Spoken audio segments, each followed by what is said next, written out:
Okay, street style haymaker. This is presuming you have some kind of space to throw this, because a lot of time you just don't have space to throw anything big.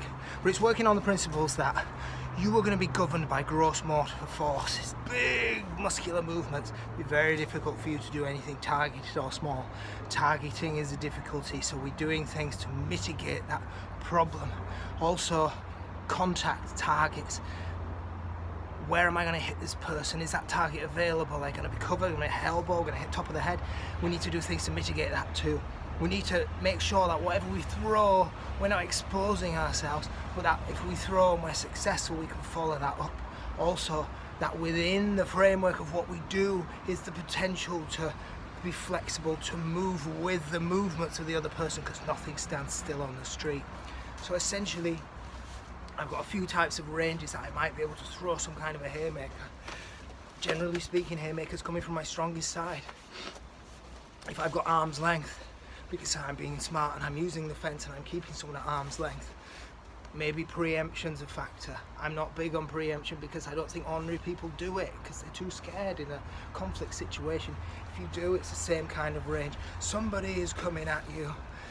Maybe they've shown their cards, they're very aggressive, there's no way to de-escalate. Maybe it's an open conflict, numerous people flying around. Essentially, I'm using that lead arm to range find. I want to touch something with that. That tells my brain where the target is. And then I'm going to throw. Ideally, I want to sit a little into my body weight.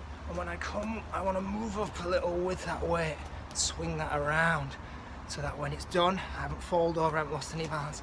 I can shorten that if I need to, mount on as much as short movement. I can really lengthen it. I'm hitting with this part of the hand probably unless I see a clear target and I've got the confidence to know how to turn my hand to hit in the right way.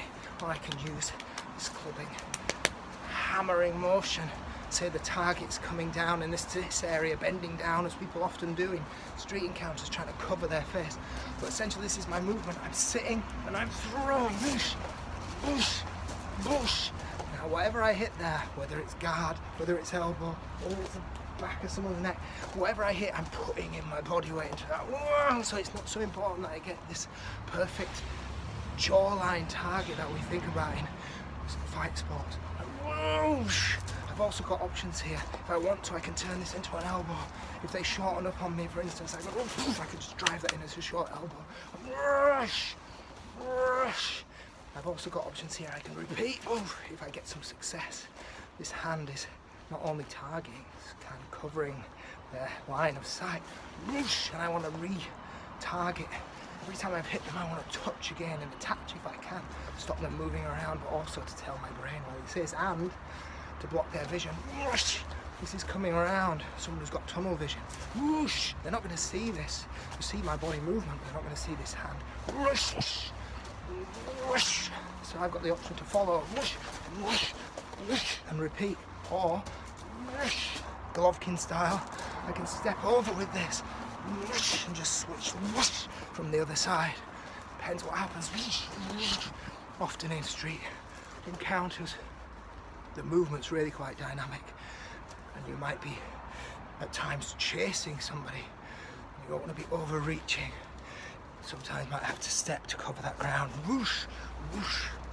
Also, you might need to adapt very suddenly to a different range.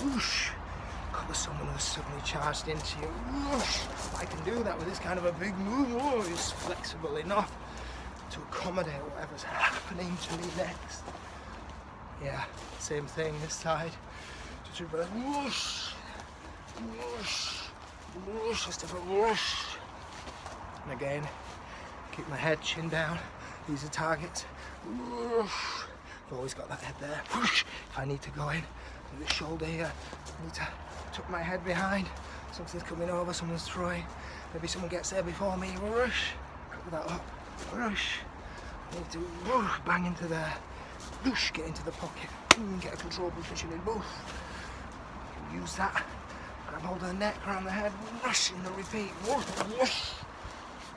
In a really small version. Again, unlikely preemption. Doormen, security people, this is their kind of area, not ordinary people. I'm working from a fence, kinetic fence. It's not going anywhere. I'm not de-escalating. Whoosh! Kind of short. Whoosh! Same movement. Whoosh! Really small. Whoosh! Whoosh! And here again. Whoosh! Deception helps here. I step out. Look, I don't need trouble. I don't need trouble. I step out. Whoosh! And I've given myself that whoosh space to throw that in. Here on this side. Whoosh! Street Haymaker. Whoosh! Even when it's in a group, people coming at you all kinds of angles, racing at you, tearing at you, kicking at you. Just get that range in and whoosh! You can even turn that into a blast if you need to, like a slamming burst. Whoosh! Whoosh! Whoosh! Work it.